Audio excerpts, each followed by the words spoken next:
Bien, saludamos a Carlos Bauer, como habíamos anunciado, fue uno de los invitados centrales de este encuentro, de este Congreso Internacional de Filosofía que se realizó en Posadas, en la Facultad de Humanidades y Ciencias Sociales.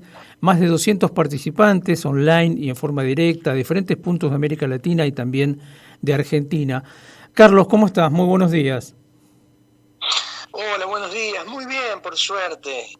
Contentos por el resultado del Congreso y bueno, y seguimos del Congreso las actividades con el movimiento campesino a la semana siguiente, así que estoy recién llegado al Brasil. Carlos, una de las cosas que fueron muy fuertes durante el Congreso, no sé si esto estaba pensado así previamente, fue muchos puntos de discusión entre diferentes o en diferentes momentos del Congreso donde el eje central, el tema central era pensar desde América Latina, desde Latinoamérica, pensar los latinoamericanos, preguntas sobre si existe o no, si hay o no, si es posible o no, si tenemos una filosofía desde nuestro lugar. ¿Por qué te parece que aparece recurrentemente esta discusión?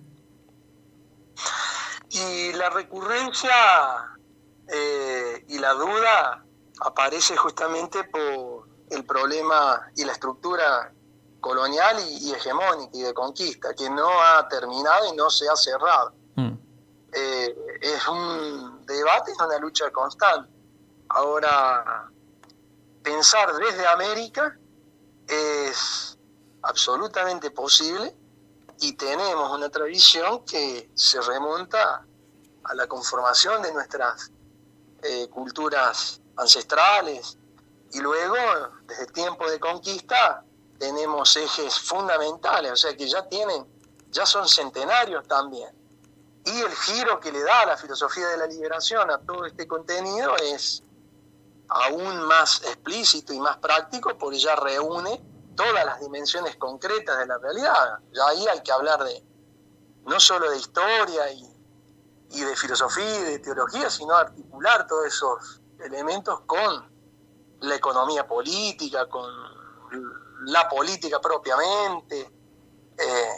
Entonces, pensar desde América se hace justamente en una realidad que es propia y desde nuestros propios sujetos históricos. Y todas las realidades concretas que conforman es el contexto, ¿no?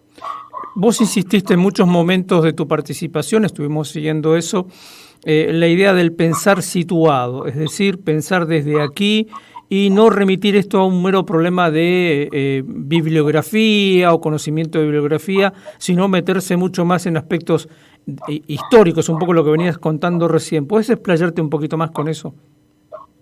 Claro, el pensar situado está directamente relacionado con lo que en filosofía de la liberación llamamos el producir, reproducir, desarrollar y proyectar la vida humana en colectivo, ecológico, cósmico. Todo eso es un concepto que es concreto y es real. El pensar situado se estructura desde esa concepción. Y cuando hablamos de filosofía, estamos hablando de una filosofía de la vida y de las posibilidades de desenvolverla colectivamente. No estamos hablando de libros específicamente, ni de conceptos en abstracto, ni de procesos lógicos, epistémicos solamente. Eso apenas es un aspecto que debería posibilitar el crecimiento o el desenvolvimiento de la vida en colectivo, partiendo de nuestros sujetos históricos, no mirando hacia modelos impuestos, abstractos, artificiales, etcétera. Y aquí aparece un tema que ustedes también desarrollaron mucho en la discusión con Rita Segato, pero también en tu propia participación, y otros también hicieron lo propio, que es el tema del encubrimiento del otro en nuestro continente, ¿no? Todo lo que es lo no europeo, como nosotros mismos a lo largo de nuestra historia hemos negado esa misma otredad a la que pertenecemos. Me parece que es interesante también ver lo que se estuvo discutiendo en torno a estas cosas. Claro, el tema del encubrimiento del otro es esencial, es un debate que viene hace tiempo también con el maestro Dussel. Incluso hay un texto de él muy interesante, el 1492, se llama El encubrimiento del otro, son conferencias en Frankfurt.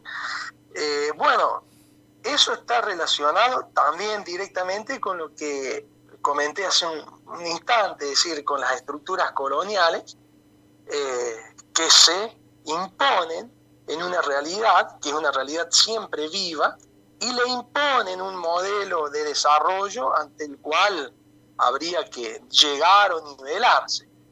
Y dichas estructuras de dominio logran, a través de la alienación pedagógica, la dominación pedagógica, hacer que el mismo colectivo, la misma sociedad o nosotros muchas veces seamos funcionales a ese encubrimiento. Y, digamos, no tengamos en vista y no nos ocupemos del pensamiento crítico. En ese sentido, muchas veces los propios colectivos son funcionales por los mismos procesos de dominación, pero cuando el colectivo adquiere conciencia crítica, comienza el diálogo, comienza el debate, comienza la discusión, y ese encubrimiento de la alteridad, a mí me gusta hablar más de alteridad, ese encubrimiento de la alteridad, de la diversidad, comienza a disolverse, la alteridad comienza a comunicarse y a pensar, ¿sí?, proyectos comunes, articulados, con demandas diferentes, porque la alteridad está compuesta por diferentes grupos, diferentes demandas. Lo importante es reconocer eso y poder articularlas, ¿sí? Entonces, bueno, es todo un proceso en realidad pedagógico, pero que tiene que ver con la vida y con la historia misma. Por último, me gustaría, Carlos, que desarrolles un poco lo que también mencionaste en varias ocasiones en tu participación, que es tu trabajo de investigación sobre el caso Haití, ¿no? Porque sigue siendo un caso totalmente oculto y olvidado, y sin embargo tiene una importancia enorme en la historia de todo el continente.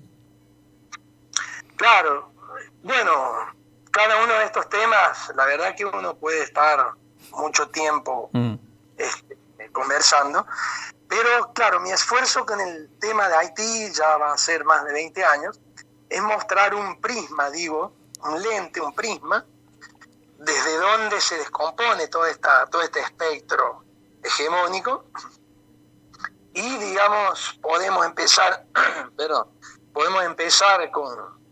a trabajar desde los propios fundamentos, porque lo que hay que tener en cuenta allí es que el proceso de desencubrimiento de ese otro, de liberación, de independencia de la alteridad, comienza justamente allí. Cuando se dice Haití, se dice Caribe. Cuando se dice Caribe, se dice lo que en historia solemos decir el Mediterráneo americano. Ahí se conforma un patrón de dominio y se conforma la matriz de liberación. Está el origen de todo. Entonces, cuando uno dice Haití, está diciendo principios fundamentales que han regido luego en todo el continente y que aún tienen actualidad y futuro. Por ejemplo, la igualdad, es decir, la humanidad de todos los seres vivos, el respeto a la naturaleza, una economía independiente,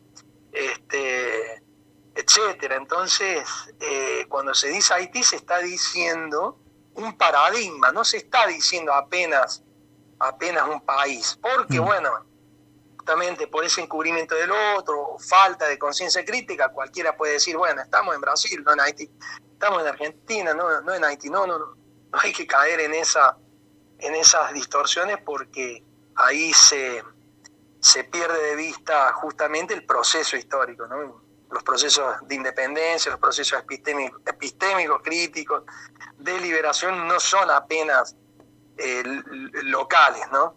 Claro.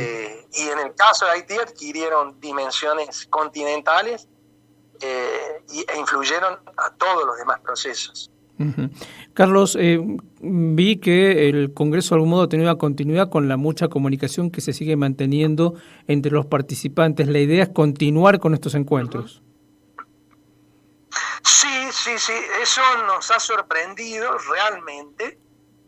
Hemos tenido ya una reunión de balance Y bueno, sugerí tener algunas otras porque no se está pudiendo hacer un balance justamente por la cantidad de devoluciones, mensajes positivos que hemos tenido. Y justamente estamos pensando en esa continuidad, nos hemos comprometido, incluso hemos firmado algunos compromisos para continuar desenvolviendo el tema, desarrollando el tema. Otros encuentros podrán ser aquí en la Universidad Federal de Integración Latinoamericana, en el Brasil. Y digamos, lo otro que a mí me pareció realmente muy bueno es que el logro realmente colectivo lo hizo la gente, es decir, claro, todos los que participaron, porque de todos los mensajes que nos llegaron, nos hizo ver, por lo menos lo percibí, que el Congreso salió del ámbito estricto de lo académico y se situó en la vida misma. La gente nos enviaba: tengo ganas de estudiar, tengo ganas de leer, tengo ganas de caminar, tengo ganas de juntarme a conversar con... Eso ya tiene que ver con la vida misma, no con algo meramente académico. Claro. Entonces, bueno, la verdad es que estamos sorprendidos también. Eso lo logró la gente, la verdad. Perfecto. Carlos, bueno, te agradecemos muchísimo tu tiempo y tu predisposición para atendernos y probablemente sigamos molestándote con estas cosas. Pero claro, por favor, un diálogo está muy bueno continuarlo, así que les agradezco. Carlos Bauer charlaba con nosotros desde Brasil, recién llegadito, porque bueno, ha estado trabajando aquí en Misiones, él mismo lo mencionaba en el comienzo con el movimiento campesino. Y bueno, fue uno de los protagonistas junto a Rita Segato. Estaba prevista la participación de Enrique Dussel, pero Enrique es un hombre muy mayor y probablemente ha tenido algún problemita de salud, aunque la verdad es que no sé exactamente a qué se debió su no participación, que iba a ser online de todas maneras, ¿no? Un congreso muy movilizador por los resultados que uno ha podido ver después, ¿no? Por la cantidad de gente que como decía Bauer, se enganchó con esto, ¿no? Con seguir pensando, seguir leyendo, ampliar, en fin. 19 minutos han pasado de la hora 9 en la mañana. Charlábamos con Carlos Bauer, historiador, doctor en filosofía, docente de la UNILA, que fue uno de los coordinadores de este congreso.